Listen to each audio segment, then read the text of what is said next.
Age of Enlightenment, Part 10. Tradition. I am wearing the most expensive polo shirt I think I've ever had. It's from the Masters Golf Tournament, and if you price out polo shirts at the Masters, you'll get them north of $250, sometimes $300 if they're a brand name. So I take very good care of this shirt. But traditions can be important, especially in your home. In our home, being politically active and being politically informed is a tradition in my home. And it was like that growing up. I remember when I was a child, we would have politicians come to our church and speak before elections were held. And this was long before I was able to vote. And I'm old enough to remember going to a Jesse Jackson rally. I went to Virginia Commonwealth University in Richmond, Virginia, and Jesse Jackson was speaking at Virginia Union, which was predominantly black college near where I went to school. And I went to see him speak. It was the first political event I'd ever gone to, and he was actually helping to register people to vote. So at his lecture, he had buses aligned around the back of the auditorium, and he asked during his presentation who wasn't registered to vote. And he said, I've got buses out back that will take you to get you registered to vote and bring you back to this venue. So it was really cool to see how not only he was making a political statement with his speech, but he had the activism to have the buses there to get people registered to vote. And I think at the time he set a record on how many people were registered to vote during his campaign.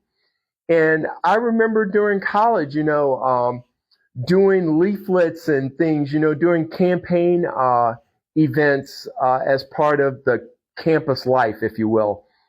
And ever since my wife and I have had kids, we've always kept them politically informed. And now that one of them was old enough to vote in the last presidential election, we made sure he voted. We stood in line for hours to make sure that he voted. And although in this current political season, we don't see eye to eye on who we vote for, I do like the fact that he has his own political beliefs. And as my now youngest son gets old enough to vote, he's going to have his own political beliefs. But we are all politically active. And in this series, I've been trying to encourage everyone that here's my little social media post to get involved in politics, because whether you get involved in politics or not, politics will get involved with you, as we've learned from the disastrous tariffs that our current knucklehead in chief is instilling. And, it's crashing the stock market. It's causing everything to go up in price. And, this is a guy that was supposed to lower prices, but I digress. The point is, I think if the American electorate becomes more informed, and I think I could stand to be more informed politically and make smarter decisions. I think if we all do that, if 300 million people do that, north of 300 million, we won't have people like Donald Trump as president. We won't have a total moron behind the resolute desk. So we need to get involved and find out, really, we haven't determined who pays for tariffs yet. That's still a thing. That's still something that he's able to lie about.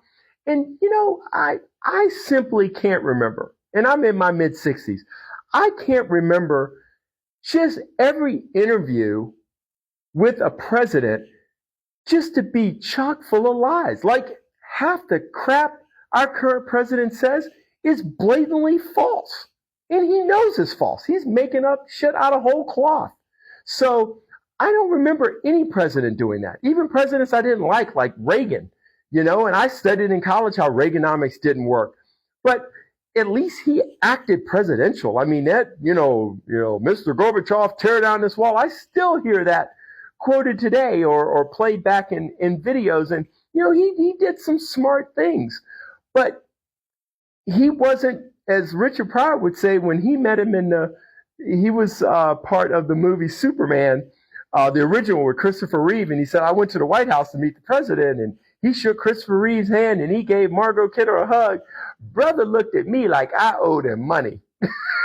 He goes, I met the president. We in trouble.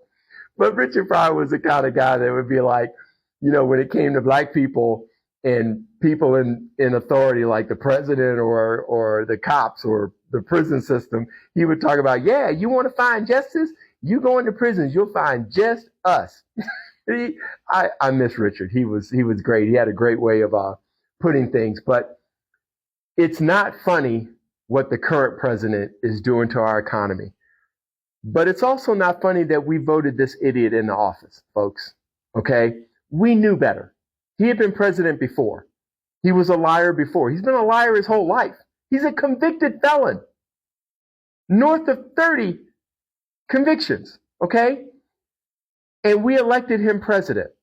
So that's a problem. That's a problem, America, that we need to solve. And I think we need to solve it through self-education, through political involvement. I've gone to more political rallies than I can count in the last few years, mainly because I care who's in elected office. And I've had the opportunity to meet some really remarkable people. And, through one of my good friends, I was able to actually take a tour of the West Wing of the White House. And it was just incredible. And this was during the Biden administration, but I just love our political process, and I hate that it's being corrupted by such horrible leadership. And that goes from the top to the bottom, just the knuckleheads that he appoints, Kristi Noem and, RFK Jr. and just all these just people that are just incompetent, and they're going to hurt this country. I really pray we don't have a crisis where we need competent leadership, because we ain't got it. So let's get educated. Let's start a tradition, just like the Masters in our family, about getting educated on political candidates and making sure everyone of age in our home votes, and votes from an educated viewpoint and from an informed viewpoint. Okay? Let's go.